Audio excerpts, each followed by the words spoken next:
आई हैं लिपस्टिक लगा लगा के, ऐसा लग रहा है जैसे अपने आदमी का खून पी के आई हैं, ऐसी गहरी लिपस्टिक। और जलसों में भी क्रीम और पाउडर ऐसा चुपड़ा हुआ है जैसे लगता है कि भैंस या गाय का गोबर लीप लिया मुँह पे, जाके देखो। और अभी मेरे आने से पहले जब हम आ रहे थे तब देखिएगा क्या हाल था, जहाँ लड़की वही लड़के, कसम खुदा की कई जगह मिसाल दे चुका, ऐसा लग रहा था जैसे एक कुतिया के पीछे 10-10 कुत्ते लगे। सुनना पड़ेगा तुम्हें नहीं, तुम्हारे बाप को भी सुनना पड़ेगा। ऐसा लग रहा है जैसे एक कुतिया के पीछे 10-10 कुत्ते, मोबाइल लेके वो इधर बोला वो उधर जा रहा है। हकीकत में लग रहा है जैसे एक कुतिया के पीछे 10-10 कुत्ते। तू अपनी वाली हमें दिखा दे, मैं अपनी वाली तुझे दिखाऊं, ये मेरी वाली हो तेरी वाली, ऐसा लग रहा है। ये हालत बना रखा, जलसों में भी हो रहा है, जलसों में भी। क्या बोल रहा था मैं, बताइए तो, कहाँ था? के पास वो कह रहा तस्वीर की बात तो निकल गई। अब हजरत ज़ैनब बिनते जहश के यहाँ गए, भूखे रहते थे, तो वो कुछ शहद का शरबत बनाकर अल्लाह के नबी सल्लल्लाहु अलैहि वसल्लम को पिलाती थी, थोड़ी देर हो जाती थी।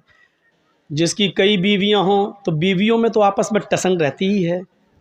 अच्छा, उनके यहाँ ज़्यादा क्यों बैठ जाते हैं, हमें इतना टाइम क्यों नहीं देते हैं?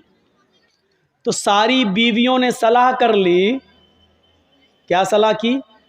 कि अल्लाह के रसूल जिसके पास भी जाएंगे, ज़ैनब के घर से निकल के जिसके भी पास जाएंगे, सारी बीवियां नबी की ये एक ही बात बोलेंगे कि आपके मुंह से तो मगाफिर की एक पौधा होता है, मगाफिर एक जड़ी बूटी होती है, उसकी बदबू आ रही है आपके मुंह से। तो अब अल्लाह के नबी ज़ैनब के घर से निकले, दूसरी बीवी के यहाँ गए, उन्होंने कहा अल्लाह के नबी आपके मुँह से तो बदबू आ रही है, बदबू कहाँ से आएगी? फिर आप दूसरी बीवी के पास गए, उन्होंने भी कहा बदबू आ रही है। जब सारी बीवियाँ एक ही बात कहेंगी तो दिमाग तो कबूल कर ही लेगा ना कि इसका सभी एक ही बात कह रही हैं, तो इसका मतलब बदबू। और नबी अकरम को बदबू से सख्त नफरत थी। खुशबू भी आप इतनी लगाते थे कि पसीना भी टपकता था तो खुशबूदार बन जाता था। जिस नबी की हालत ये हो वो बदबू को कैसे पसंद करे? तो कहा क्या खा के आए आप ज़ैनब के घर से? कहा शहद का शरबत पी के आया हूँ, इसीलिए बदबू आ रही। तो अल्लाह के नबी ने कह दिया आज के बाद शहद को मैं हाथ नहीं लगाऊंगा, शहद मुझ पर हराम, नहीं पीऊँगा, आज के बाद नहीं खाऊंगा। तो शहद को अल्लाह ने हलाल किया और नबी ने क्या कह दिया, आज के बाद मैं शहद को हाथ नहीं लगाऊंगा। गौर करो, तुम अपनी मर्जी से जो चाहो पसंद कर लो और जो चाहो छोड़ दो, वो इस्लाम नहीं है। अल्लाह के नबी ने शहद को नापसंद कर दिया और क्या कहा, आज के बाद मैं शहद को नहीं पीऊंगा, जाओ शहद मुझ पे हराम। फौरन आसमान से जिब्राइल वही लेकर आ गए और क्या कहा, या अय्युहन नबी लिमा तुहर्रिमु मा अहल्लल्लाहु लक। हाय मोहम्मद सल्लल्लाहु अलैहि वसल्लम, अल्लाह ने जिस चीज़ को आपके लिए हलाल किया है, आप कौन होते हैं उसको हराम करने वाले? लिमा तुहर्रिमु मा अहल्लल्लाहु लक, आपने उस चीज़ को अपने ऊपर हराम क्यों किया है जिसको अल्लाह ने हलाल किया? इस कुरान की आयत से आपको पता चल रहा है क्या मतलब हुआ? इसका मतलब ये हुआ कि अल्लाह की तरफ से अगर कोई चीज़ हलाल है तो उसको हराम करने का इख्तियार और हराम करने का पावर मोहम्मदुर रसूलुल्लाह को भी हासिल नहीं है। तो फिर हमें और आपको ये कैसे हासिल हो जाएगा कि हमें जो पसंद हो वो अमल कर लें और जो चीज़ हमें पसंद नहीं है उस पर हम अमल ना करें? जो चीज़ मेरी मर्जी के मुताबिक हो उसको हम मान लें और जो चीज़ मेरी मर्जी के मुताबिक ना हो उसको हम छोड़ दें? ये कैसे हो सकता है? जब नबी अपनी मर्जी के खिलाफ शहद को हराम नहीं कर सकते अपने ऊपर, जब नबी को ये पावर हासिल नहीं है तो तुम्हें ये पावर और हमें ये पावर किसने दे दिया है?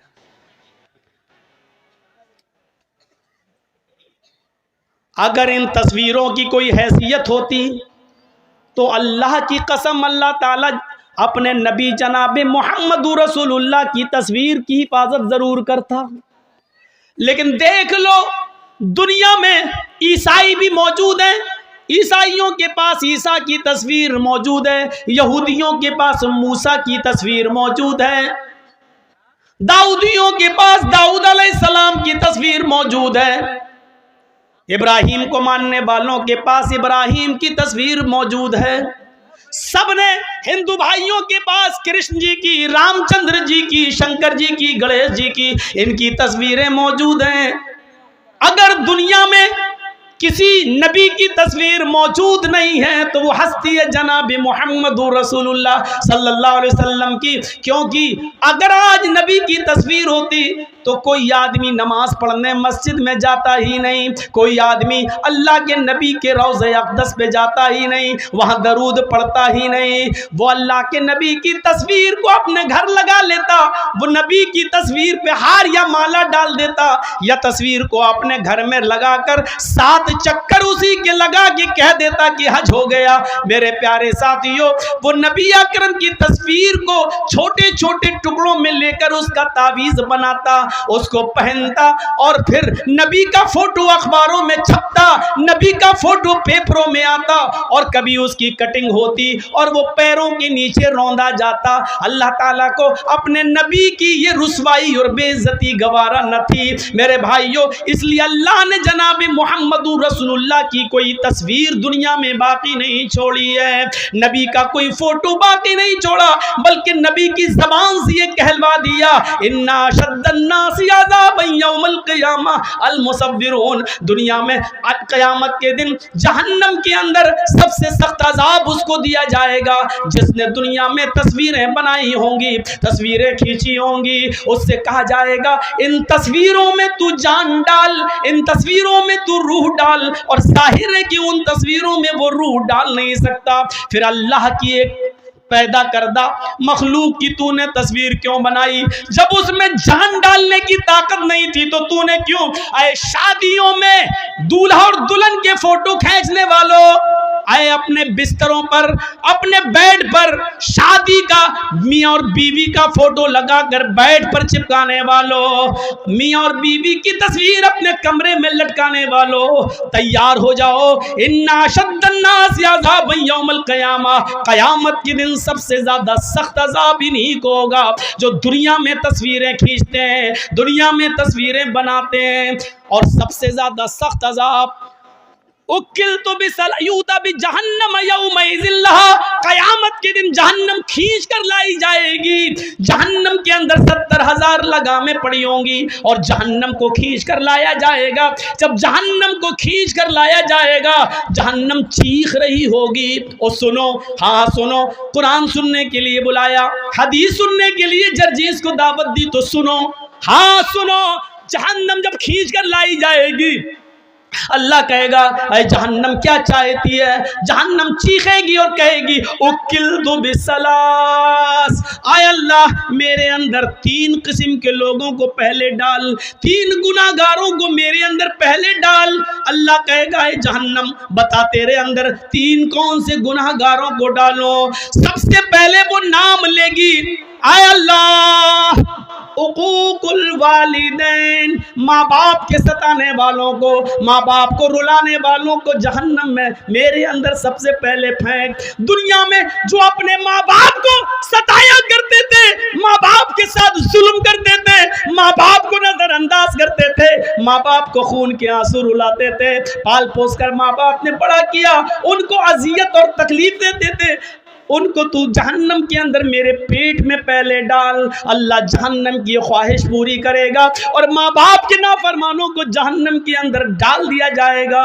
फिर जहन्नम कहेगी शैखुन ज़ानिन, आय अल्लाह मेरे अंदर बूढ़ा आदमी जो दुनिया में जिना करता था, बूढ़े लोग जो दुनिया में जिना करते थे, बुढ़ापे के बावजूद वो लड़कियों की जिस्मों से खेला करते थे, उनकी इज्जतों को तार तार करते थे, उनको बहला फुसाकर और उनको गलत काम के लिए आमादा करते थे। ऐ अल्लाह उन बूढ़े, उन बुजुर्ग जिनाकार लोगों को तू मेरे अंदर डाल।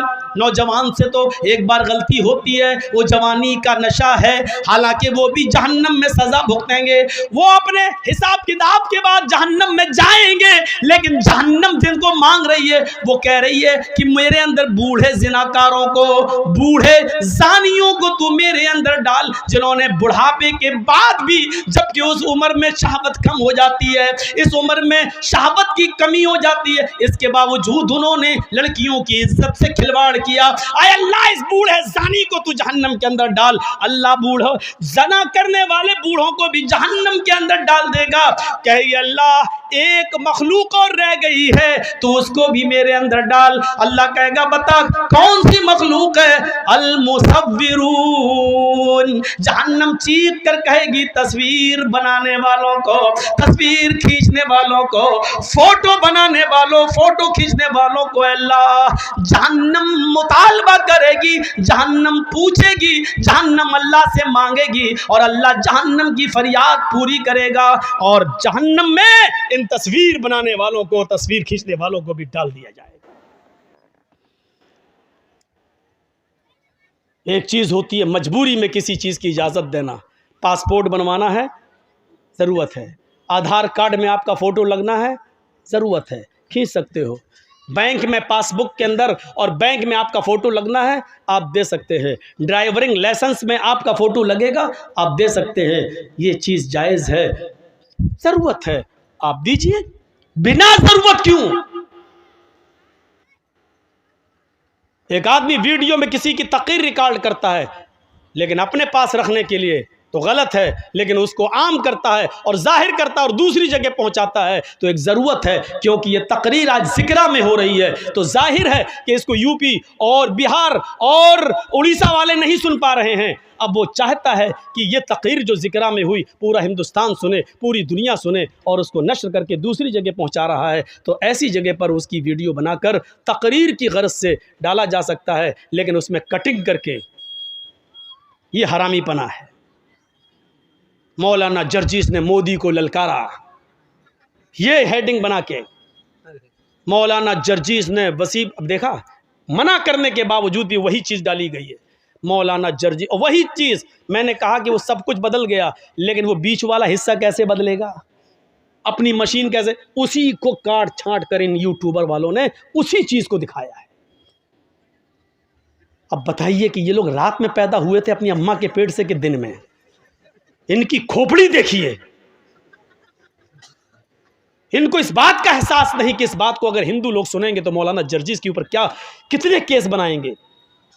लेकिन इनके अकाउंट में पैसा आना चाहिए, इसीलिए मैं कह रहा हूं इनका हरामीपना देखिए। इसीलिए मैंने अब कह दिया है, जो भी जलसे का डेट दे रहा हूं, मैं परेशान हो चुका हूं। ये लोग नहीं चाहते कि मेरा चैनल चले, इसलिए मैं अपनी तकरीर की अब इजाज़त नहीं दूंगा, क्योंकि हमें अपने आप को बचाना है। लग गया मेरे ऊपर बैंड। 6 महीने तक जब तक इलेक्शन नहीं हो जाता यूपी में मैं कोई तकरीर नहीं। किसकी वजह से? आज सम्मन आ गया मेरे पास, नोटिस घर पहुंच गया मेरे। खुश है ना आप? बांटिए मिठाई और लड्डू। हमने मौलाना जर्जीस के ऊपर बैंड लगवा दिया, मुबारक हो तुम्हें। यूट्यूबर वालों मुबारक हो तुम्हें, कमाली तुमने दुनिया, बहुत बड़ा किला हासिल कर लिया है, बहुत बड़ा किला हासिल कर लिया है। अल्लाह ताला तुम्हें इस दुनिया में नवाज देगा, लेकिन आखिरत में तुम अपना बहुत बड़ा नुकसान कर रहे हो ऐसा करके। मैंने भीख भी मांग ली थी, दामन भी फैला दिया था, रो कर गिड़गिड़ा कर तुम्हारे सामने हमने हाथ भी जोड़ लिए थे, लेकिन इसके बावजूद तुम अपने हरामीपने से बाज नहीं आए हो। इसलिए मैं अपनी औकात पर आ गया हूं। जितने जलसे होंगे एक भी जलसे में एंट्री नहीं, या तो मैं रहूंगा या जलसा। जलसे में अगर तुम रहोगे तो मैं नहीं बोलूंगा। अब इस शर्त के साथ मैं जलसा देने लगा। आज मैंने 2 प्रोग्राम इसी शर्त के साथ दिए हैं। अब जो दे चुके हैं, जिनमें इश्तिहार छप गए हैं, उनमें तो जाना पड़ेगा, लेकिन आज से जो दे रहा हूं लंबे प्रोग्राम जो 2-3 महीने के बाद के, उनमें हम एक भी यूट्यूबर को बर्दाश्त नहीं करेंगे। आके दिखाओ आप। जलसे में ऐलान कर रहा हूं मैं इस बात का, स्टेज पे बोल रहा हूं इस बात का कि किसी को नहीं आने दूंगा। सोच समझ के आइएगा। हर इश्तिहार में अब छपा होगा, लिखा होगा कि किसी यूट्यूबर को इजाज़त नहीं। अब ये लिखा होगा और मैं लिखवाऊंगा, क्योंकि तुम अपनी हरकत से बाज नहीं आए हो और मुझे ऐसा करने पर तुमने मजबूर कर दिया है। चैनलों के नाम मालूम है मुझे, नहीं चाहता हूं कि नाम लेकर तुम्हें यहाँ रुसवा करूं और फिर तुम्हें लोग अनसब्सक्राइब करें। मैं चाहूं तो 5 जलसों में उन चैनल वालों के नाम लेकर सबको, हम जो है जिन्होंने सब्सक्राइब किए, सबको हटवा सकता हूं मैं। सबको हम हटवा सकते हैं। एक इसको हटा दीजिए, इसको अनसब्सक्राइब कर दीजिए, सब मैं चाहूं तो कर सकता हूं। लेकिन जब तक तुमने कर दिया, लेकिन अब नहीं। तुमसे मैंने पनाह मांग ली है। तुमने मेरे आंसुओं की कदर नहीं की। तुमने मेरे माँ के आंखों से गिरने वाले आंसुओं को नहीं देखा। रोई है मेरी माँ नोटिस पढ़कर, उसको नहीं देखा। माँ माँ होती है। उसका कलेजा अंदर से रोता है जब सुनती है टीवी पर मौलाना जर्जीज को दिखाया जा रहा है, रोती है, पता नहीं क्या करे हो। तो मैं नहीं जानते हो कि कितना ख़राब दौर चल रहा है। लोग बहाने ढूंढ रहे हैं, बेकसूर सही, लेकिन बेकसूर साबित करने के लिए 10 साल लग जाएंगे कि हम बेकसूर हैं। और 10 साल के बाद कोर्ट कहेगी कि जर्जी साहब को बाइज्जत बरी किया जाता है, लेकिन वो 10 साल का हिसाब नहीं देगी। करो अपना हरामीपना दिखाओ, जाओ। आज तक मैंने ये बात नहीं कही है, अब अल्लाह ही तुमसे निपटेगा। न मैं बद्दुआ दे रहा हूँ, न दुआ दे रहा हूँ तुम्हें, बस इतना ही कहूँगा कि अब अल्लाह ही तुम्हारी खैर करे और अल्लाह ही तुमसे निपटेगा।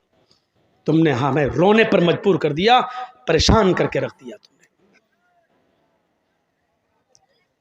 कहा बदबू आ रही है, छोड़ दिया, लेकिन अल्लाह ने मना कर दिया। तो मेरे भाइयों, किसी को पावर नहीं है, अपनी मनपसंद चीज़ों को ले लो और अपनी मनपसंद चीज़ों को छोड़ दो। ये इस्लाम नहीं है। पसंद आए तब भी, ना पसंद आए तब भी लेना पड़ेगा। फजर में कौन उठना चाहता है? कोई उठना चाहता है? सर्दी के दिनों में होंठ से होंठ टकरा, सर्दी लग रही है, ठंडे पानी से वुजू बना रहा, कौन चाहता है कि अपने नरम गरम बिस्तर से उठे, कंबल हटाए, लिहाफ हटाए, रजाई को दूर करे, ठंडे पानी से वुजू बनाए और मस्जिद में जाए? कौन चाहता है? कोई नहीं चाहता, दिल तो नहीं चाहता, लेकिन करना पड़ेगा, चाहे तुम्हारा दिल गवारा करे चाहे न करे, क्योंकि अल्लाह की जन्नत इतनी आसान नहीं है कि बिस्तर पर लेटे रहो, तुम उसके लिए उठकर 2 रकात नमाज भी न पढ़ सको और उम्मीद रखो कि अल्लाह तुम्हें जन्नत दे दे। तुम्हें नापसंद है, लेकिन तुम्हें करना पड़ेगा, इसलिए करना पड़ेगा क्योंकि ये अल्लाह का हुक्म है, यही इस्लाम है। और इस्लाम तुम्हारी मर्जी पर, हमारी मर्जी पर नहीं चलता। इस्लाम चलता है तो अल्लाह और उसके रसूल की मर्जी पर, अल्लाह और उसके रसूल की नाफिज करदा शरीयत के मुताबिक चलता है। साहबा ने कुर्बानियाँ क्यों दी हैं, अपनी जानें क्यों दी हैं, इसको सोचिए। हमें भी वो कुर्बानियाँ देने की ज़रूरत है। कौन आदमी ऐसा है जो ये चाहता कि अपनी जान दे? लेकिन साहबा अल्लाह के रसूल मुझे इस जंग में ले चलिए, मैं चाहता हूं कि शहीद हो जाऊं, मैं चाहता हूं कि जंग लड़ूं, या तो काफिरों को मारूं या शहीद कर दिया जाऊं। अल्लाह के नबी उनको कबूल कर रहे हैं, ले रहे हैं, और वो जा रहे हैं और लड़ रहे हैं और शहीद हो रहे हैं। क्यों? क्योंकि अल्लाह के नबी ने फरमाया, शहीद जब कत्ल किया जाता है, उसके खून का पहला कतरा जब ज़मीन पर गिरता है तो अल्लाह उसके सारे गुनाह को माफ़ कर देता है। शहीद क़यामत के दिन जब अपनी कब्र से उठेगा तो उन्हीं कपड़ों में उठेगा जिन कपड़ों में वो शहीद हुआ है, और उसी जगह से उसका खून बह रहा होगा, टपक रहा होगा, जिस जगह खंजर, जिस जगह तलवार या जिस जगह गोली लगी है। इस हाल में उठेगा कि उसके जिस्म से खून गिर रहा होगा। अल्लाह ताला उसके जिस्म से गिरते हुए खून को देख कर कहेगा, फरिश्तों, इस बंदे का क्या हिसाब लूं, इससे क्या पूछताछ करूं? ये तो मेरे लिए अपनी पूरी जमीन और जायदाद और जान सब कुछ देकर चला आया, इससे क्या मैं पूछूं? इसने तो सब कुछ मेरी राह में कुर्बान कर दिया था, इसने तो अपनी जान तक मेरी राह में दे दी थी। जाओ, मैंने इसको बख्श दिया, इसको जन्नत के अंदर दाखिल कर दो, इसको जन्नत के अंदर ले जाओ। फरिश्ते उसको जन्नत में ले जा रहे होंगे। फरिश्ते पूछेंगे, तुम्हारी कोई और तमन्ना है? जन्नत की नेमतों को शहीद देखेगा, जन्नत की नेमतों को शहीद देखेगा। फिर फरिश्ते पूछेंगे, कुछ और चाहते हो? तो फरिश्ते कहेंगे, हाँ, एक तमन्ना और है। कहा, क्या है? कहा, है फरिश्तों, अल्लाह से दुआ करो, अल्लाह से कहो, मेरी एक तमन्ना ये है कि वो मुझे दुनिया में दोबारा भेज दे, मैं दोबारा जंग करना चाहता हूं, दोबारा काफिरों से लड़ना चाहूंगा, और फिर मैं चाहूंगा कि फिर मैं शहीद हो जाऊं, फिर मैं जन्नत में लाया जाऊं। क्योंकि शहीद का इतना बड़ा इज्जत, इतना बड़ा इकराम कि शहीद जन्नत की नेमतों को देख कर कहेगा, अल्लाह, मैं चाहता हूं कि मुझे बार बार दुनिया में भेज, मैं बार बार कत्ल किया जाऊं और बार बार जन्नत में आऊं, और तू बार बार पूछे कि तेरी तमन्ना क्या है, मैं फिर कहूं कि अल्लाह मुझे दुनिया में भेज और मुझे कत्ल किया जाए और फिर मैं जन्नत में आऊं। जरा गौर करो कि शहीदों का इनाम कितना बड़ा होगा, शहीद का इनाम कितना बड़ा होगा, कि शहीद जन्नत की नेमत में देखने के बाद भी हट नहीं, उसमें है नहीं। फरिश्ते पूछ रहे हैं, कुछ और चाहते हो? अब जन्नत में किसी चीज़ की कमी तो है नहीं, फिर भी फरिश्ते पूछ रहे हैं, कुछ और चाहते हो? कि हाँ, क्या? दुनिया में दोबारा जाना चाहता हूं, नक्तुल, फिर कत्ल होना चाहता हूं, फिर जन्नत में आना चाहता हूं। ये तमन्ना होती है। लेकिन फरिश्ते कहेंगे, नहीं, जो रूह एक बार हमारे पास आ जाती है वो दुनिया में दोबारा लौट कर नहीं जाती। अब तुम्हें दुनिया में दोबारा नहीं भेजा जाएगा। जब शहीद को दुनिया में दोबारा इंसान की शक्ल में नहीं भेजा जा सकता, यहाँ तो बहुत बड़े बड़े बुज़ुर्गों की रूहें आती हैं हमारे घरों में, शब बारात के हलवे खाने, खिचड़े खाने और पता नहीं क्या क्या करने। बड़े बड़े लोगों की रूहें आती हैं हमारे यहाँ, कहते हैं बुज़ुर्गों की रूहें आती हैं। मेरे भाइयों, कुरान कहता है जो रूह मेरे पास आ जाती है वो दोबारा लौट कर नहीं जाती। अच्छा एक बात बताइए, दुनिया में थर्ड क्लास की ज़िंदगी है, आदमी मर गया, अच्छे काम किया है, फिर वो आखिरत में चला गया, बरज़ख में चला गया, अब वो फिर फर्स्ट क्लास की ज़िंदगी से कोई थर्ड क्लास की ज़िंदगी में आएगा? मौलाना जर्जिस बहुत अच्छे नेक अमल किए, अब हम मर गए, अब हम मरने के बाद अल्लाह ने मुझे आला इल्लीन के अंदर मेरी रूह को दाखिल कर दिया, अब हम दुनिया में दोबारा आना चाहेंगे, उन नेमतों को छोड़कर दुनिया में हम दोबारा आएंगे, फिर फ़ायदा क्या है? दुनिया की थर्ड क्लास की ज़िंदगी को छोड़कर हम फर्स्ट क्लास में अच्छी ज़िंदगी में गए हैं, फिर हम दुनिया में क्यों आना चाहेंगे? मेरे भाइयों, जो बुज़ुर्ग दुनिया की ज़िंदगी में अमल करके अल्लाह को प्यारे हो गए हैं, वो अल्लाह के पास से लौट कर दुनिया में दोबारा क्यों आना चाहेंगे? इतनी मोटी सी बात हमारी आपकी अकल में नहीं आती है। मेरे भाइयों, जिस आपके जिक्रा गांव के अंदर अगर मुझे पकड़ के मारा जाए, ठूसा जाए, अच्छा कमीने पिछली साल तू क्यों नहीं आया था, है बोल, ये अब पकड़ के कोई हमें बांध के मारे, फिर दोबारा हम जिक्रा गांव में प्रोग्राम देंगे? कभी नहीं देंगे। एक बार जो आदमी यहाँ मार खा चुका हो, दोबारा क्यों वो उस गांव में प्रोग्राम देगा? मेरे भाइयों, जो आदमी दुनिया में मुसीबतें बर्दाश्त करके, नेक अमल करके, फजर की नमाजों में सर्दियों में उठकर तकलीफें बर्दाश्त करके उसने अच्छी जिंदगी पाई हो, इल्लीन के अंदर मकाम पाया हो, जन्नत की खिड़की उसके लिए खोल दी गई हो, फिर वो दुनिया में दोबारा उससे कहा जाए चले तो दोबारा क्यों आएगा? फिर हम क्यों जाएं और अमल करें? फिर क्यों हम नमाज़ें पढ़ने के लिए जाएं? हमें अल्लाह ने जब ये इनाम दे दिया तो हम दुनिया में क्यों जाएं? मेरे भाइयों, फिर वो दुनिया में दोबारा तकलीफ उठाने के लिए क्यों आएगा? इतनी मोटी सी बात हमें और आपको समझना चाहिए। और यही बात हम बड़े प्यार से कहते हैं तो हमारे भाई कहते हो ये आ गया मौलवी, जिसने इसकी तकरीर सुनी काफिर, इन दौर से निकलो। उत्तर प्रदेश के अंदर यही तो गेम खेला जा रहा है, लड़ो और लड़ाओ, मुसलमानों को आपस में बांटो। इलेक्शन के मौके पर इसको मंत्र पढ़वाया गया, क्यों जानते हो? मकसद सिर्फ जितेंद्र त्यागी नहीं है, मकसद है पूरा शिया समुदाय को अलग करना और सुन्नियों को अलग करना। ये दोनों अलग हो गए और शियों के वोट अगर बीजेपी को मिल गए तो बस बीजेपी 2022 के चुनाव में फिर आ रही है यूपी के अंदर। ये मकसद है। वरना ऐन चुनाव के मौके पर जो आदमी बाबरी मस्जिद से लेकर अब तक हमेशा विरोध करता आया हो मुसलमानों का, कुरान का, इस्लाम का, वो इलेक्शन के मौके पर किसी मंदिर पे जाकर धर्म क्यों चेंज कर रहा है? कर नहीं रहा है, ये बीजेपी के इशारे पर कराया गया है। ऐसे मौके पर करो ताकि हमें फ़ायदा हो, चुनावी फ़ायदा पहुंचाओ। मेरे भाइयों, ये होगा।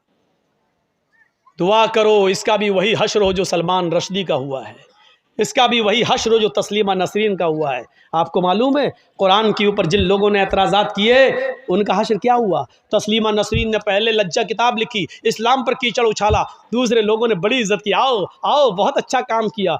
जो मुसलमान होकर इस्लाम में कीचड़ निकाल सकती है वो ईसाई बनकर क्या ईसाइयत में कीचड़ नहीं निकाल सकती है? जो अपनी अम्मा में गलती निकाल दे वो दूसरे की बनाई हुई मुंह बोली अम्मा में गलती क्यों नहीं निकालेगी? जो सगी माँ में गलती निकाल सकती है वो सौतेली माँ में गलती क्यों नहीं निकालेगी? तो मेरे भाइयों सोचो, जब उसने ईसाइयत में भी गलतियां निकाली तो उसको उधर से भी धक्के मार के भगा दिया गया। धोबी का गधा न घर का न घाट का। यही हाल सलमान रश्दी का हुआ, यही हाल तस्लीमा नसरीन का हुआ, यही हाल तारिक फतेह खान का हुआ और यही हाल इंशाअल्लाह जितेंद्र नारायण त्यागी का होगा। जब तक इनके बाप हैं जिंदा या हुकूमत में तब तक इसकी इज्जत है, और जब बाप ही नहीं रहेगा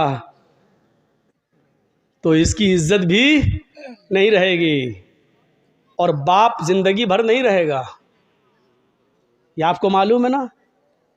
राहत इंदौरी ने कहा था जो आज साहिबे मसनद हैं कल नहीं होंगे, किराएदार हैं, जाती मकान थोड़ी है। ये सब आने जाने वाली सरकारें होती हैं। जब तक बाप जिंदा है बेटे की इज्जत होगी, और बाप हटा तो बेटे का कोई पुरसाने हाल नहीं होगा। और दुआ करो कि इलाहुल आलमीन, इसने कुरान को जलील करने की कोशिश की, बारे इलाह तू इसको ऐसा जलील कर, ऐसा जलील कर, ऐसा जलील कर कि बाद में आने वाले लोगों के लिए इसकी जिंदगी और इसकी मौत दोनों निशाने इबरत बन जाए, दोनों लोगों के लिए मकाम इबरत बन जाए। ये दुआ करो मेरे भाइयों, क्योंकि ऐसे लोगों की मौतें ऐसी हुई हैं, ऐसी हुई हैं कि वो पूरी दुनिया के लिए मकाम इबरत बन गई। फिरौन की लाश जो कहता था ना रब्बुकुमुल आला, मैं तुम्हारा रब हूँ, क्या हुआ? समंदर में डूबा, गर्क किया गया। डूबा तो कोई उसको बचाने वाला नहीं हुआ। अपने आप को रब कहने वाला भी क्या कहता है? आमन्ना बे रब्बिल आलमीन, रब्बे मूसा व हारून, मैं मूसा और हारून के रब पर ईमान लाया। वो चीख रहा था जब समंदर में डूब रहा था, लेकिन उस वक्त अल्लाह ताला ने फिरौन के ईमान को और उसके इस्लाम को कबूल नहीं किया। मरते वक्त इस्लाम ला रहा है, समंदर में डूबते वक्त तो मूसा और हारून के रब को अपना रब कह रहा है। नहीं, अब तेरे इस्लाम की और तेरे ईमान की अल्लाह को कोई जरूरत नहीं है। मकाम इबरत बना दिया उसकी लाश को। मेरे भाइयों, आज भी फिरौन की लाश मिस्र के म्यूजियम के अंदर रखी हुई है। आज भी जमीन के किसी टुकड़े के अंदर फिरौन की लाश को अगर दफनाओ तो जमीन निकाल के फेंक देती है, उसको एक्सेप्ट नहीं करती है। मेरे भाइयों, आज भी फिरौन की लाश को किसी समंदर में डालो तो समंदर उसको बहाता नहीं है, उसको बाहर फेंक देता है। आज भी फिरौन की लाश को समंदर एक्सेप्ट नहीं करता है और जमीन फिरौन की लाश को एक्सेप्ट नहीं करती है। अल्लाह ने फिरौन की लाश को दुनिया वालों के लिए मकाम इबरत बना दिया है। जितेंद्र नारायण त्यागी का भी यही हाल होगा।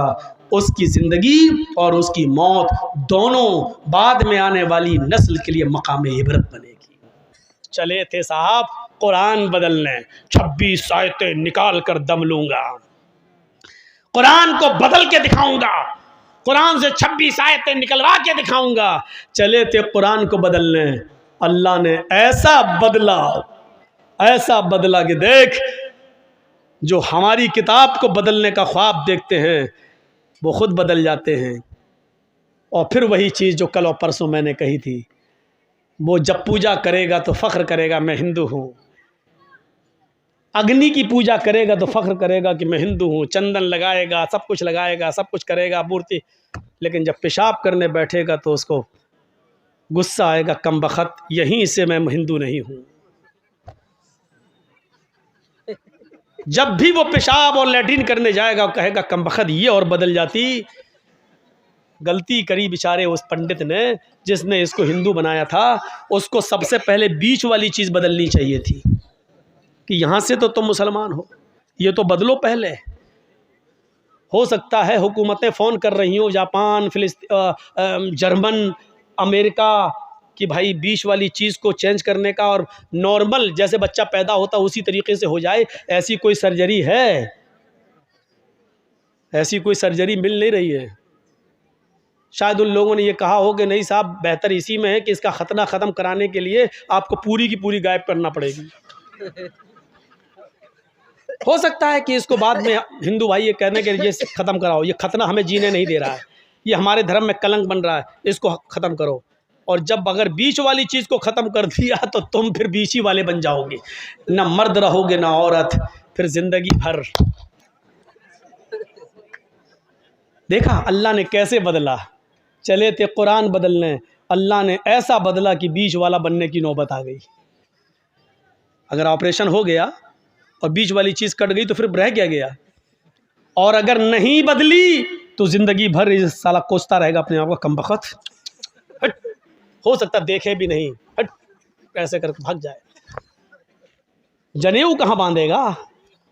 जनेऊ सोचो कहाँ पहुँचा दिया अल्लाह ने। और पेशाब तो आदमी दिन भर में 2-3 बार तो करता ही करता है, यानी इसको एहसास होगा कि हमने क्या किया है। कभी हो ना हो पेशाब करते वक्त एहसास ज़रूर होगा। अब हो सकता है कि एक मौके पर और एहसास हो, अब तो त्यागी हो गए ना, तो अब बीवी तो छोड़ के भाग गई है, अब उधर उनकी शादी हो सकती है, 7 फेरे लग सकते हैं, तो हो सकता है कि उस औरत से, अपनी उस बीवी से जब मिलने जाए तब वो भी कहे हट हट, तू तो मुसलमान है, हम तो हिंदू से शादी किए, तुझसे थोड़ी किए। और अगर हिंदू है तो फिर तू हिंदू वाली मशीन लेके आ। अब सोचो कि कितनी जगह ये फटकार का, अच्छा सिर्फ सोचो बस, अल्लाह ने कितना जलील कर दिया है इसको, कहां पहुंचा दिया इसको। इसलिए कभी कुरान का मजाक मत उड़ाना मेरे भाइयों, कभी हदीस का मजाक मत उड़ाना। हम गुनाहगार हैं, अपने आप को गुनाहगार समझना, लेकिन कभी ये मत कहना कि मोहम्मद रसूलुल्लाह ने ऐसा क्यों कहा। नहीं, सहाबा किराम ने अपने खून से सींचा है इस इस्लाम को, कभी मजाक मत उड़ाना। मौलवी जर्जीस ने फोटो तस्वीरें सब बताई हैं, इसको अपने दिल पर मत लेना। ये सोचना कि जर्जीस ने सुनाया क्या है, ये उसी नबी का फरमान है जिस नबी का पीछा इस तयागी ने किया है। 12 और नबी की 11, मोहम्मद की 11 बीवी, एतराज़ करता था ना, मोहम्मद की 11 बीवी पर बड़ा एतराज़ था। जिस धर्म में गया है उस धर्म में कृष्ण कन्हैया जी की 16,108 थी। चला मुंह, खोल अपना थूथड़ा, क्या बोलेगा? चुपचाप है, खामोश है, नहीं बोल पाएगा, नहीं बोल पाएगा। क्यों?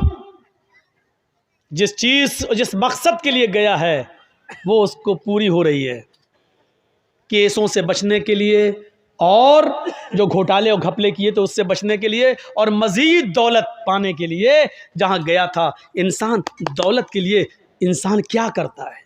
इसीलिए हजरत अली रज़ी अल्लाह ताला अन्हु ने फरमाया था, इर्तहलतिद दुनिया मुदबिरतन वर्तहलतिल आखिरतु मुकबिलतन वलिकुल्लि वाहिदतिन मिनहुमा बनून कूनू मिन अबनाइल आखिरा वला तकूनू मिन अबनाइद दुनिया। सुनो मेरे भाइयों, हजरत अली ने क्या कहा था? बुखारी शरीफ की हदीस के अल्फाज हैं। हजरत अली कहते हैं, इर्तहालत दुनिया मुदबिरतन, लोगों ये दुनिया जो है जिसके पीछे तुम पड़े हो, सोना और चांदी, दौलत, पैसा और माल जिसके पीछे तुम पड़े हो, ये दुनिया तुम्हें पीठ दिखाकर भाग रही है। वर्तहलतिल आखिरत मुकबिलतन, और आखिरत तुम्हारे सामने आ रही है, आखिरत तुम्हारे सामने आ रही है। अच्छा सुनिए, मेरी उम्र इस वक्त 40 के करीब हो चुकी है, 1-2 साल ऊपर ही है, कम नहीं है। तो 40 साल का मतलब क्या हुआ है? 40 साल, मान लीजिए अल्लाह ने मेरी ज़िंदगी 70 साल की दी है, तो इसका मतलब क्या हुआ? एक मिसाल दे रहा हूँ, 40 साल दुनिया ने मुझे पीठ दिखा दिया है, दुनिया मुझे पीठ दिखा चुकी है। 40 साल मुझे पीछे छोड़ चुकी है, दुनिया ने मुझे 40 साल के पीठ दिखा दी है। यानी अब जर्जीस ये चाहे कि ये 40 साल मुझे दोबारा मिल जाए तो ये दुनिया जर्जीस को वो खोए हुए वो 40 साल वापस नहीं कर सकती है। वल आखिरतु मुकबिल, और आखिरत जो है, वर्तहलतिल आखिरतु मुकबिलतन, और आखिरत सामना कर रही है। यानी 40 साल हमारी दुनिया से छूट गए और आखिरत के 40 साल हम करीब हो गए। यानी आखिरत आ रही है और दुनिया पीछे जा रही है। तो अल्लाह के नबी क्या फरमाते, हजरत अली क्या कहते हैं? दुनिया दुनिया दुनिया पीठ दिखा रही है, आखिरत तुम्हारा मुकाबला कर रही है। दुनिया जैसे जैसे तुम्हें छोड़ती जा रही है, आखिरत वैसी वैसे तुम्हारे करीब आती जा रही है। और इन दोनों में से हर एक के बेटे, हर एक की औलादें, यानी दुनिया के भी बेटे और आखिरत के भी बेटे, दुनिया के भी बेटे हैं और आखिरत के भी बेटे हैं। वलिकुल्लि वाहिदतिन मिनहुमा बनून, इन दोनों में से हर एक की औलादें हैं, दुनिया की भी औलाद है और आखिरत की भी औलाद है। तकून कूनू कूनू मिन अबनाइल आखिरा, आखिरत की औलाद बनो, वला तकूनू मिन अबनाइद दुनिया, दुनिया के बेटे मत बनो, दुनिया की औलाद मत बनो, दुनिया की औलाद मत बनो। यानी दुनिया की दौलत में मत फंसो, सोने और चांदी के पीछे मत पड़ो, बल्कि आखिरत की औलाद बनो। यानी आखिरत कमाओ, एक एक नेकी को गनीमत जानो, एक एक सवाब के काम को करो, एक एक अच्छा काम करो, आखिरत की औलाद बनो। सुनो, इसके बाद हजरत अली क्या कहते हैं, दुनिया की औलाद मत बनो, आखिरत की औलाद बनो, इसलिए कि फ़इन्नल यौमा अमलुन वला हिसाबा व गदन हिसाबुन वला अमला। इसलिए कि आज इस दुनिया में अमल है, हिसाब नहीं है। इस दुनिया में अमल है, हिसाब नहीं है, यानी तुम जो भी करोगे तुमसे कोई हिसाब किताब नहीं लिया जाएगा। दुनिया में नमाज पढ़ोगे तुमसे हिसाब किताब नहीं लिया जाएगा, रोजा रखोगे कोई पूछताछ नहीं होगी, शराब पियोगे तो तुमसे कोई पूछेगा नहीं, जुआ खेलोगे तो तुम्हारा कोई हिसाब किताब नहीं होगा। अब ये तुम्हें सोचना है कि नमाज पढ़ना है, रोजे रखना है, हज करना है, ज़कात देना है, मदरसों में चंदा करना है या नहीं देना है या नहीं, ये सारी चीजें तुम्हें सोचना है, तुम्हें सोचना है। या शराब पीना है, जुआ खेलना है, ज़िना करना है, क्या करना है, ये तुम्हें सोचना है। लोगों, फ़इन्नल यौमा अमलुन वला हिसाब, दुनिया में अमल है, हिसाब नहीं। आज अमल है, कोई पूछताछ करने वाला नहीं, वगदन हिसाबुन वला अमल, और कल कयामत के दिन हिसाब किताब होगा, कोई अमल नहीं। कल कयामत के दिन हिसाब किताब होगा, कोई काम नहीं। अब न शराब पीने दी जाएगी, न नमाज पढ़ने दिया जाएगा, न तुम्हें रोजा रखने दिया जाएगा, न जुआ खेलने दिया जाएगा। कल सिर्फ हिसाब ही हिसाब होगा, कोई अमल नहीं होगा। आज अमल ही अमल है, अच्छा करो या बुरा करो, कोई हिसाब नहीं है। अब तुम्हें सोचना है अच्छा करना या बुरा करना है। आज अमल है, हिसाब नहीं, कल हिसाब है, अमल नहीं। दुनिया में अमल है, कोई पूछताछ करने वाला नहीं, और आखिरत में हिसाब है, कोई अमल करवाने वाला नहीं। मेरे भाइयों, अब हमें और आपको सोचना है कि हमें क्या करना है। यह हजरत अली रजी अल्लाह ताला अन्हु ने बयान कर दिया है और बता दिया है। अब हमें और आपको अपनी जिंदगी के बारे में सोचना है कि हमें क्या करना है और क्या नहीं करना है। बनाइए अपनी जिंदगी। तो हिंदू धर्म और इस्लाम की बहुत सी बातें मिलती हैं, बहुत सी बातें मिलती हैं, तौहीद भी मिलती है, आयतें और मंत्र भी मिलते हैं, और कलमा भी मिलता है, नमाज भी मिलती है, रोज़ा और हज भी मिलता है। हर चीज़ में हर चीज़ मिल रही है, यहाँ तक कि मरने के बाद दोबारा ज़िंदगी भी मिलती है। हिंदू धर्म में भले ही ये कहा जाता हो कि 7 जन्म है, इंसान मरने के बाद अच्छे कर्म किए होंगे तो इंसान बनेगा, बुरे कर्म किए होंगे तो कुत्ता, बिल्ली, चूहा, बंदर, छछूंदर ये सब बनेगा। लेकिन हकीकत ये है मेरे भाइयों कि हिंदू धर्म के अंदर भी मरने के बाद एक ही जन्म है। मृत्यु पश्चातम द्वितीय जन्मम भवति, ने तृतीय ने चतुर्थ ने पंच ने षष्ठ ने सप्त ने अष्ट ने नवम ने दशकंका। मरने के बाद तुम्हारा एक दूसरा जन्म होगा, न तीसरा, न चौथा, न पांचवा, न छठा, न सातवां, न आठवां, न नवा, न दसवां। यानी मरने के बाद तुम्हें दोबारा इंसान बनाया जाएगा, तुम्हें इंसान की शक्ल में दोबारा लाया जाएगा। तुम कुत्ता, बिल्ली, चूहा, बंदर नहीं बनोगे। यही कुरान कहता है कि मरने के बाद ऐ लोगों, हम तुम्हें दोबारा जिंदा करेंगे, हम तुम्हारी हड्डियों के पोर तक को बना देंगे। क्या तुम ये समझते हो? अयहसबुल इंसानु अल्लन नजमा इज़ामा, इंसान ये सोचता है कि हम उसकी हड्डियों को हरगिज़ जमा नहीं कर पाएंगे। बला कादिरीन अला अन नुसव्विया बनाना, अरे हड्डियां तो छोड़, हम हड्डियों, उंगलियों के पोर तक बनाने के ऊपर कादिर हैं। उंगलियों के पोर क्या हैं? ये उंगली है, ये पोर है। और अल्लाह ताला ने यह उंगली क्यों कहा है? उंगलियों के पोर भी, यानी मरने के बाद इंसान की हड्डी गड्डी सब मिल जाए, सड़ जाए, गल जाए, कुछ भी हो, और जब क़यामत के दिन अल्लाह जिंदा करेगा तो अल्लाह कह रहा हम हड्डी नहीं, उंगली नहीं, उंगलियों के पोर तक बनाने पर कादिर हैं। जैसा था वैसा। आज आप देख लीजिए, एक उंगली दूसरे इंसान की उंगली से अलग होती है। आपने आधार कार्ड बनवाया है, आपका वो लगा होगा फिंगरप्रिंट, आपने गए होंगे ऐसे, ये अंगूठा। क्यों? हर इंसान की एक उंगली पूरी दुनिया के इंसानों की उंगली से टच नहीं हो सकती है। देखने में बराबर लग रही है, एक जैसी है, लेकिन हर एक की अलग अलग है। मौलाना जरजीत साहब ने इंडिया में पासपोर्ट बनवाया, फिर नेपाल चले गए, नेपाल की भी नेशनलिटी ले ली, एक मिसाल दे रहा हूँ, और उधर से पासपोर्ट बनवा लिया, अब जैसे ही पासपोर्ट बनवाने जा रहे हैं, उसने कहा चलिए फिंगरप्रिंट दीजिए। जैसे ही फिंगर हाथ रखा उंगली, उसने साफ कह दिया कि ये पासपोर्ट तो मोहम्मद जर्जीस के नाम से इंडिया में बन चुका है। फिंगरप्रिंट आपका बता रहा है कि आपका ये पासपोर्ट बन चुका है और आप यहाँ नाम बदल रहे हैं, जमील अख्तर रख रहे हैं, आप नाम यहाँ पर बदल कर आप हारून, इदरीस, मूसा, ईसा रख रहे हैं। आपका नाम तो मोहम्मद जर्जीस है और ये आपका पासपोर्ट बन चुका है, लीजिए।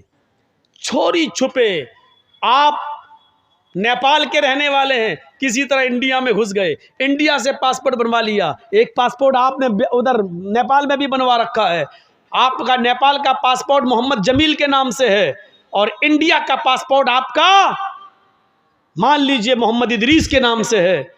आप किसी तरीके से वीज़ा वीज़ा लेके दुबई, अमेरिका कहीं जा रहे हैं, वहाँ जैसे ही पहुँचते हैं वहाँ फिंगरप्रिंट लिया जाता है, पता चलता है कि आप मोहम्मद इदरीस नहीं हैं, आप मोहम्मद जमील हैं और आप इंडिया से आए हैं, आपका पासपोर्ट बन चुका है नेपाल में मोहम्मद जमील के नाम से। वहीं पर पुलिस पकड़ेगी और आपको नेपाल की गवर्नमेंट के हवाले कर दिया जाएगा और भेज दिया जाएगा।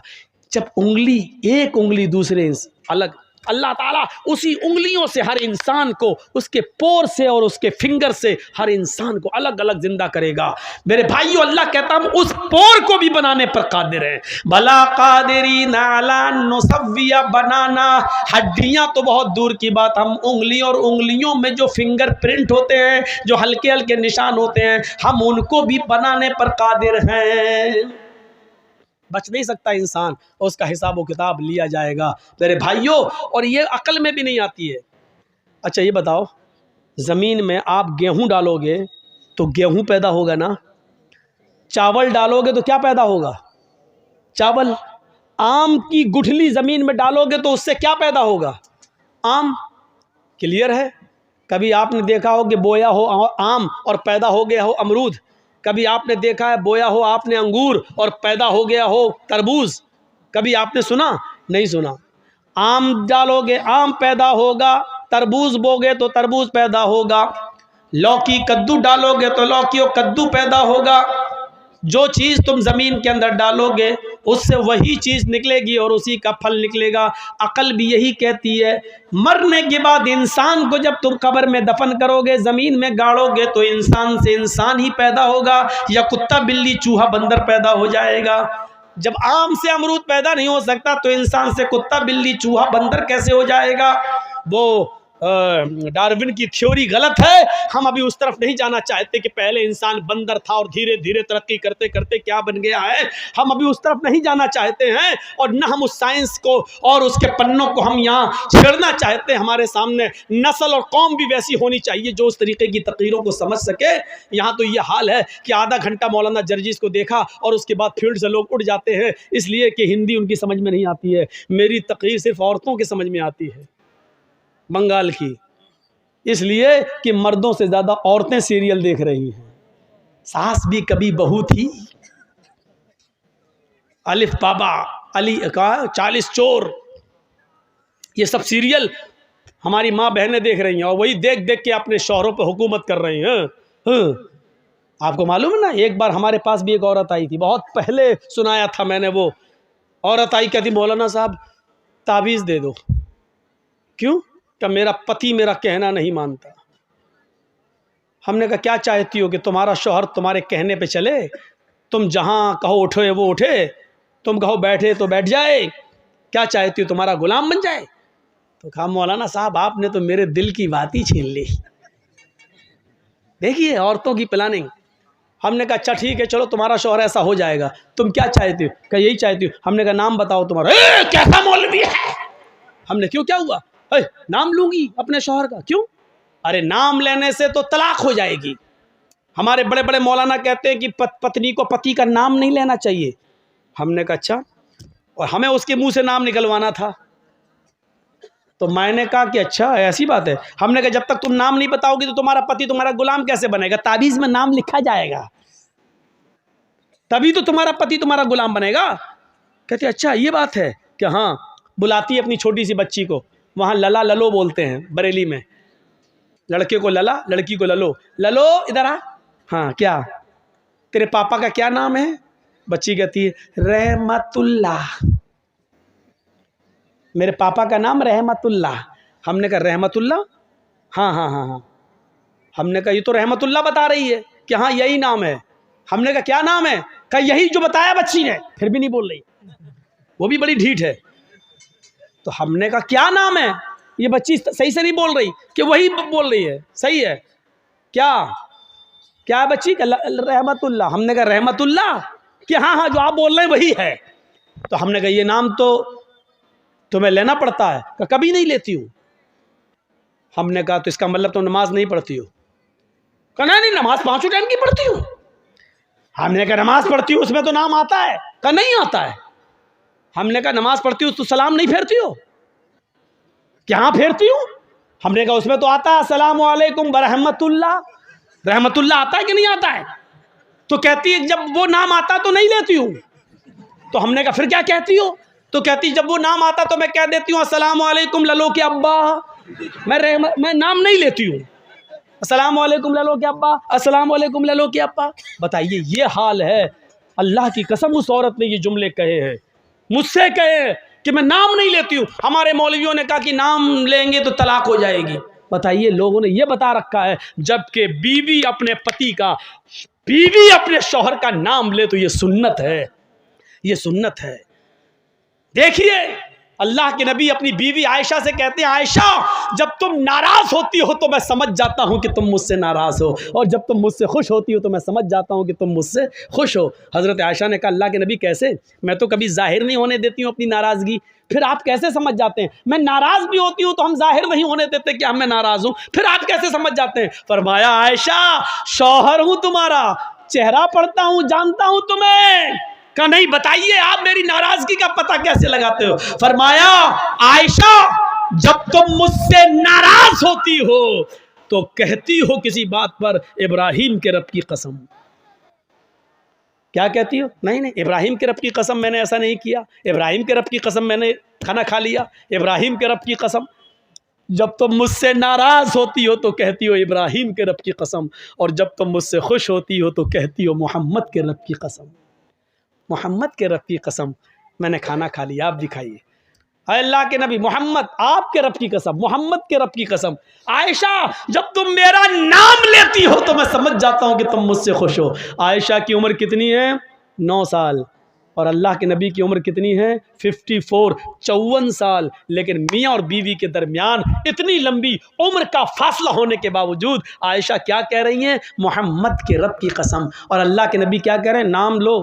क्या कह रहे हैं? नाम नहीं लेना चाहिए, हैं? मैं पति हूँ। क्या कह रहे हैं? जब तुम मुझसे खुश होती हो तो मैं समझ जाता हूँ कि खुश हो, क्योंकि तुम कहती हो मोहम्मद के रब की कसम। यानी बीवी जब अपने पति का नाम ले तो ये मोहब्बत की अलामत है, मोहब्बत की अलामत है। मैं तो कहता हूँ कि नाम लेना चाहिए, हर औरत को नाम लेना चाहिए। कुछ जाहिल औरतें क्या कहती हैं? बच्चे का नाम है फरीद तो अपने पति को बुलाएंगी, आदमी का नाम है सलीम तो ये सलीम नहीं, ए फरीद के पापा सुनो। और जब तक फरीद नहीं था तब तक क्या कहती थी? शादी तो तेरी सलीम से हुई है ना, फरीद तो 1 साल के बाद आया है ना। 1 साल तक वो क्या था? ए जी ओ जी बस। कहां तुमने अपने आप को बना लिया? ए जी सुनो, अजी सुनो। और जब बच्चा पैदा हो गया, ए फरीद के पापा, ए नसीम के पापा। ये अजीब सिस्टम है, नाम लो डंके की चोट पर। तो मेरे भाइयों हजरत फातिमा ने भी क्या कहा था? आए अली जब मेरा इंतकाल हो जाए तो मुझे रात की तारीकी में इशा के बाद मुझे कब्रिस्तान ले जाना दफनाने के लिए, दिन के उजाले में नहीं। फातिमा ने नाम लिया, अली जब मेरा इंतकाल हो जाए तो दिन के उजाले में मुझे दफन मत करना, कब्रिस्तान मुझे इशा के बाद ले जाना। फरमाया फातिमा ऐसा क्यों कह रही हो? अगर तुम्हारा इंतकाल फजर के बाद हो जाए तो क्या मैं इशा के बाद ले जाऊं? तुम्हारे नबी ने, तुम्हारे अब्बू ने तो कहा मैयत को जल्दी कब्रिस्तान ले जाओ। कहा सब कुछ ठीक है लेकिन मुझे रात में कब्र में ले जाना, रात में दफनाना। कहा क्यों? कहा अली मैं नहीं चाहती हूं कि मेरे मुर्दा जिस्म पर पड़े हुए कफन पर भी किसी गैर मर्द की नजर पड़े। मेरे मुर्दा जिस्म पर पड़े हुए कफन पर भी किसी गैर मर्द की नजर पड़े। यह था पर्दा। यहां तो एक कुतिया के पीछे 10-10 कुत्ते लगे हैं। सीखो पर्दा।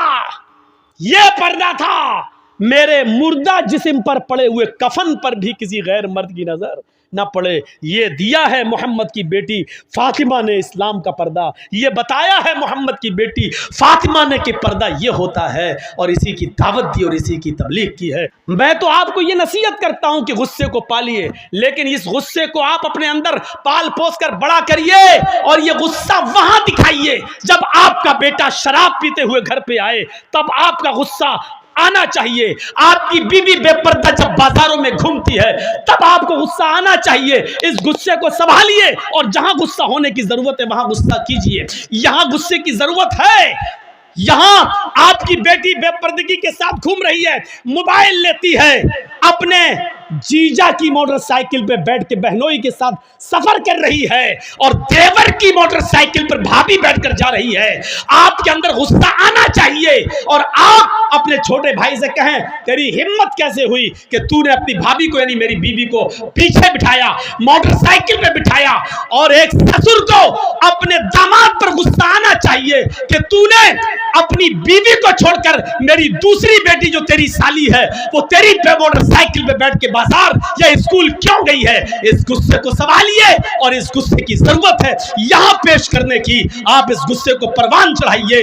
हराम है, हराम है, हराम है अगर कोई जीजा अपनी साली को अपनी बाइक में बिठाकर शॉपिंग कराता है। हराम है अगर कोई देवर अपनी भाभी को बाइक में बिठा के शॉपिंग कराने के लिए जाता है, और ये कहता कि मेरे भाई की इजाजत है। शरीयत भाई की इजाजत के बावजूद भी भाभी को अपने साथ ले जाने की इजाजत नहीं देती है। शरीयत ससुर की इजाजत के बावजूद भी, बीवी की इजाजत के बावजूद भी बीवी की बहन को अपने साथ जाने की इजाजत नहीं देती है। शरीयत शरीयत है, न तेरी बीवी का कानून चलेगा, न तेरे बाप का कानून चलेगा। यहां कानून चलेगा तो फातिमा के बाप का कानून चलेगा। अगर मुसलमान हो तो फातिमा के बाप के कानून को मानो, अपनी बीवी के बाप का और अपनी बीवी का कानून नहीं। शरीयत शरीयत है, किसी के बाप की जागीर नहीं है। मुझे जो कहना था कह दिया। जिसको बुरा लगता रहे। अगर बुरा लगता है तुम्हें तो अल्लाह की कसम में कामयाब हो गया। अगर मेरी बात तुम्हें चुभी है तो अल्लाह की कसम में अपने जलसे में कामयाब हो गया। और अगर मेरी बात का बुरा नहीं लगा तो हमें सोचना पड़ेगा कि हमारा जलसा कामयाब हुआ है या नहीं हुआ है। क्योंकि जब बुरा ही नहीं लग रहा है तो इसका मतलब यह है कि आप वही करोगे जो करते आ रहे हो, और जब वही करना है जो करते आ रहे हो तो फिर ये जलसा बेकार है। आपका यहाँ बैठना बेकार है। रात के 1 बजे, 1:30 बजे, 2 बजे तक यहाँ बैठकर अपनी आंखें फोड़ना बेकार है, क्योंकि आपको कोई सवाब नहीं मिलेगा। मेरे प्यारे साथियों, दीन सुनने आए हो ना, कुरान हदीस सुनने आए हो। इस कुरान और हदीस की एक बात यह भी है, और गिरह बांधो, इन्ना अज़ाबन यौमल क़यामती, इन्ना अशद्द अज़ाबन यौमल क़यामती अल मुसव्विरून। ये याद करिए। और जितने लोगों के मोबाइल मौलाना जर्जीस की तरफ लगे हुए हैं सुने, इन्ना अशद्दन्नास अज़ाबन यौमल क़यामती अल मुसव्विरून। क़यामत के दिन सबसे सख्त अज़ाब, सबसे खतरनाक अज़ाब उस आदमी को दिया जाएगा जो दुनिया में तस्वीरें खींचता होगा, जो दुनिया में सेल्फियां लेता होगा, जो दुनिया में एक अपने मोबाइल से, अपने मोबाइल के कैमरों से किसी मौलवी की तस्वीर लेता होगा या किसी की भी फोटो खींचता होगा। इन्ना अशद्दन्नास अज़ाबन, मैं हदीस पढ़ रहा हूँ, मुस्लिम शरीफ की हदीस पढ़ रहा हूँ। क़यामत के दिन सबसे ज़्यादा सख्त, मामूली अज़ाब नहीं, हल्का अज़ाब नहीं, इन्ना अशद्दन्नास अज़ाबन, अज़ाब के एतबार से सबसे ज़्यादा सख्त अज़ाब उसको दिया जाएगा अल मुसव्विरून, जो दुनिया में तस्वीरें खींचता होगा, तस्वीरें बनाता होगा। खींचो, आओ, मैंने किसी को इजाज़त नहीं दी, और इसके बावजूद भी अगर कोई मेरी तस्वीर को खींचकर अपने साथ अगर लेता है तो वो सुन ले और समझ ले, और इस जलसे, इस हदीस को सुनाने के बाद भी अगर कोई लेगा तो वो याद रखे कि उसने न कुरान को अहमियत दी है, न मुहम्मदुर रसूलुल्लाह को अहमियत दी है। उसमें और वसीम रिजवी में कोई फ़र्क नहीं। वो भी नबी को नहीं मानता, तुम भी नबी की हदीस को नहीं मान रहे हो। कोई फर्क नहीं है। अब लीजिए जलसा खत्म करने के बाद मेरी सेल्फी, देखें कितने लोग लेते हैं। मैंने कह दिया कि उसमें और वसीम रिजवी में कोई फ़र्क नहीं। अब जो मोहम्मद का शेदाई होगा वो मेरा फ़ोटो नहीं लेगा, जो वसीम रिजवी का भाई होगा वो फिर भी खींचेगा। अब देखता हूँ कि कौन मोहम्मद का शेदाई है और कौन वसीम रिजवी का भाई है। अब देखना है मुझे, खींचो फ़ोटो। नहीं मिसाल देना चाहता था लेकिन आज दी हमने। आए हो जलसा सुनने, मजाक बना के रख दिया है दीन के जलसों को, मजाक बना के रख दिया है। परचूनी की दुकान, किराना मर्चेंट की दुकान समझ लिया। जो समझ में आया वो अमल करेंगे, जो नहीं समझ में आया छोड़ देंगे। ये तुम्हारे बाप की जागीर चल रही है। इस्लाम के जो हमें पसंद है वो अमल करेंगे, जो पसंद नहीं आया वो छोड़ देंगे। नहीं चलेगा। शरीयत तो मोहम्मदुर रसूलुल्लाह की नापसंद को भी नापसंद नहीं मान रही है। याद है अल्लाह के रसूल का मामूल था, असर की नमाज पढ़ के आप अपनी सारी बीवियों के घर जाते थे, थोड़ी थोड़ी देर के लिए। आपकी जितनी बीवियां मौजूद थी उनके घर जाते थे और हज़रत ज़ैनब के घर थोड़ा ज़्यादा बैठ जाते थे। क्यों? कि किसी जगह कुछ मिलता नहीं था। और ज़ैनब क्या करती थी, जो आपकी बीवी थी ज़ैनब बिन्त जहश, वो क्या करती थी, उनके पास शहद था तो शहद का शरबत बनाकर अल्लाह के नबी को पिलाती थी। तो भूखे रहते थे, नहीं मिलता था।